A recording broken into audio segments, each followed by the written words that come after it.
Welcome.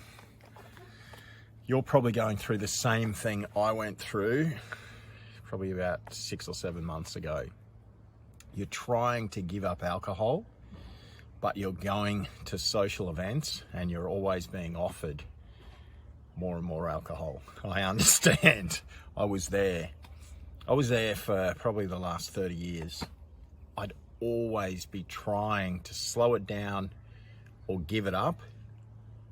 And like you know, always offered a beer, offered a drink, offered a rum, offered some sort of drink at work or whatever it might be. It got to the point where I was pretty much drinking most days through, work functions, social functions, weddings, that sort of thing. So here you are. You've made the first step. You're trying to give up alcohol. Well done. Congratulations. That's not easy. Making that decision inside your mind that you'd like to give it a break, not only for your liver, not only for your health, not only for your mental health, for your hangovers, for your headaches, all that sort of thing, you've made the first step. Congratulations. Well done. What I've put together here is a series of steps to start the process of giving up alcohol. It's a day-to-day process. You're going to find, like I did, that the next day there will be something that will get in front of you, like a party, a social event, a work function.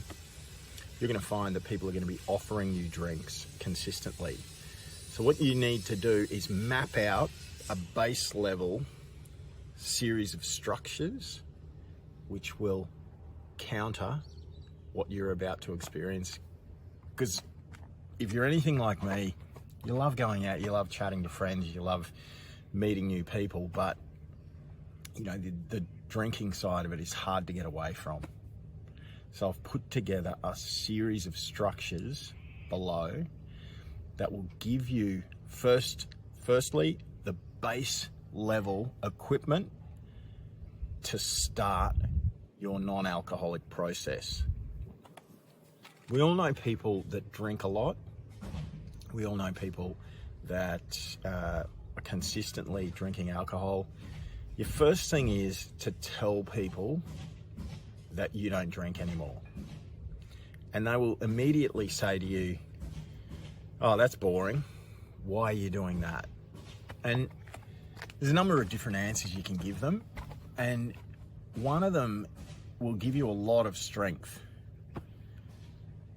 Say back to them, "I'm doing it for my family." Straight away, that will make them think, yep, that is a very good reason to be giving up alcohol. Second one could be, "Yeah, my health hasn't been very good lately. I'm giving it a break for a while." That second one, people will nudge you and go, "You look okay to me."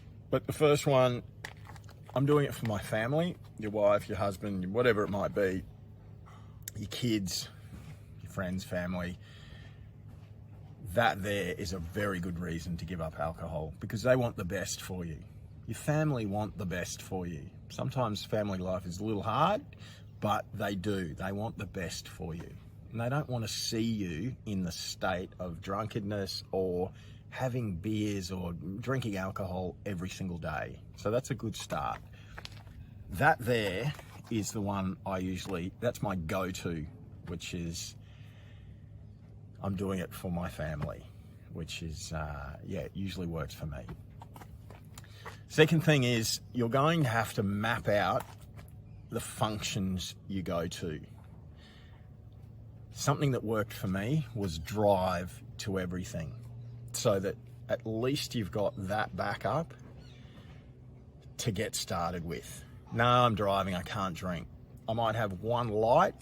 If your arm's twisted, you've got 30 friends there and it's a near impossibility to get away with it without having a drink.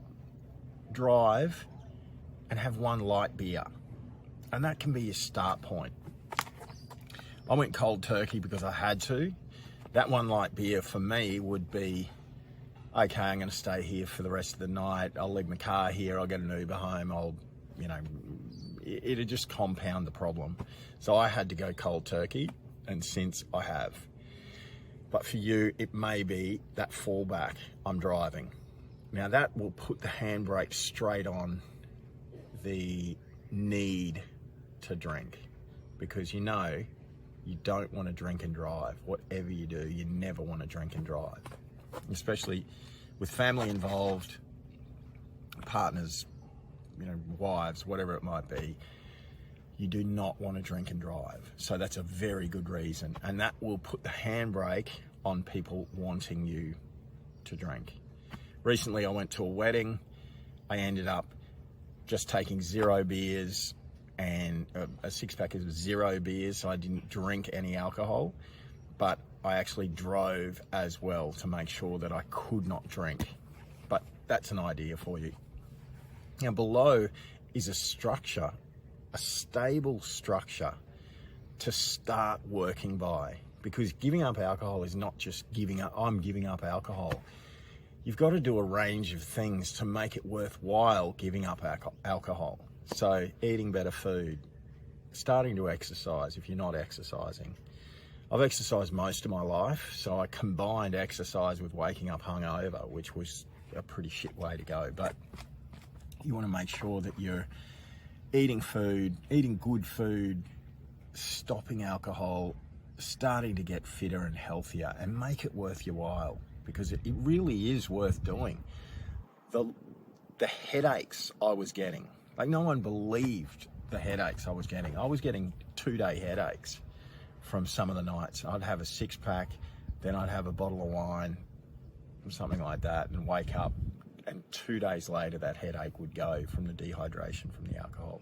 So you're going to experience really good things if you don't drink. First one being no headaches. Second one being your body responds a lot better to exercise and food if you're not drinking alcohol. What I've experienced is straight away, if I stop drinking alcohol, if I'm doing bodyweight exercises or weights or whatever it might be, my body will respond a lot better. I've already lost 8 kilograms since giving up alcohol, and that's a great thing, because that will relieve pressure on my heart, as well as relieve the liver, which was copping a beating. So look at all this information below. Start going step by step. So this section is all about creating that base level to stopping alcohol, because you are doing this for your family. If anything, you need to be doing it for your family. I'll see you in the next section.